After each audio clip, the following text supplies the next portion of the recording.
Lino, thank you for spending 5 minutes together today. Thanks for coming. We're at Olio today, and this is very close to my heart with your Italian heritage, Sicilian background, Sicilian style of cooking. We can talk about your heritage, your cooking style, and I know that you've travelled a lot of different places in the world. If we can just touch on how those experiences have helped you develop into the chef that you are today. And then secondly, we'll just talk about, there's something very interesting that you're doing in the industry at the moment, the four hands.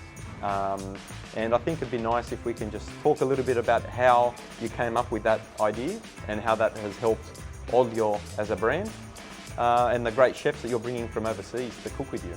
All right. Well, okay.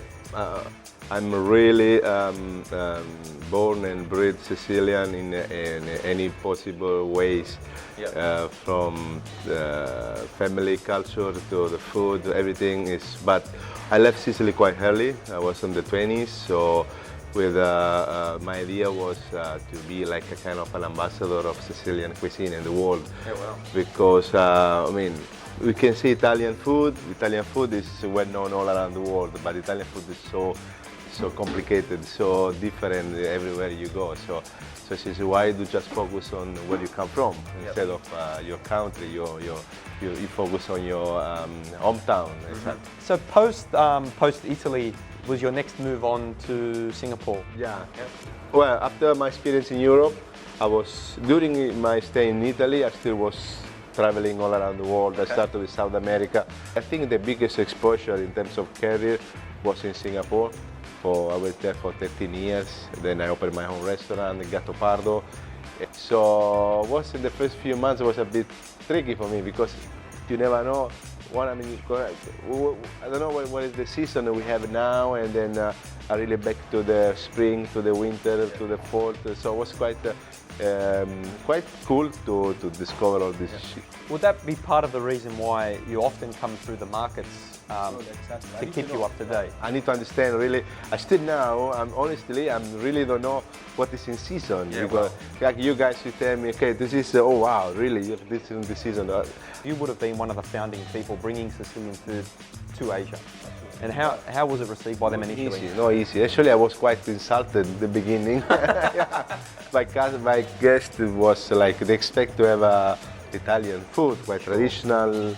But then when they see saffron with raisins and peanuts and cardamom, they were quite like offended. This is not Italian. This is. But you have to explain. It was kind of an education process for me. So, post Singapore, where you built up a very famous brand, you came to Sydney. You established a beautiful brand of the four hands. Last week, for example, you were with Federico from Lumi. That was a big success for you. Yeah, it was very, very intense. So we call like amazing chefs from all around the world, from Indonesia, from Bali, from Spain, from Japan, from Italy, from Singapore, Hong Kong.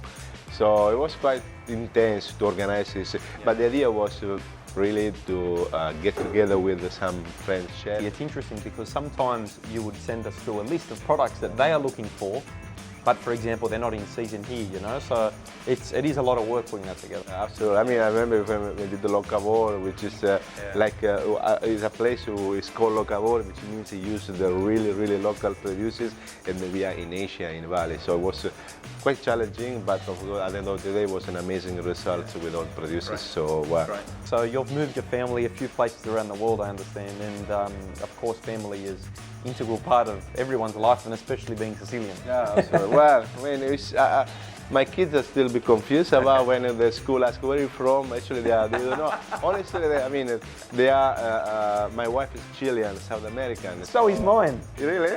Oh my God! Wow. I don't know, but and I'm Sicilian background. Yeah, exactly. Amazing. So my kids then they're born in Singapore, but they have Italian passport, but they moved from outside. So basically, they are not really sure when they ask where they're from, but they are very lucky. They feel quite lucky because they've been already exposed to really huge. They speak a bit Mandarin, they can speak Spanish, English, Italian. So I mean, Yeah. I started learning English when I was 30, so. And your wife, you mentioned she's a part of the business as well. Absolutely, yeah. She helped me a lot in my business in here. She's, and then of course, besides being mom full time, but also she gave me a big help in the business as well. That's great. Thank you for 5 minutes together. Thank you for coming, man. It's always a pleasure.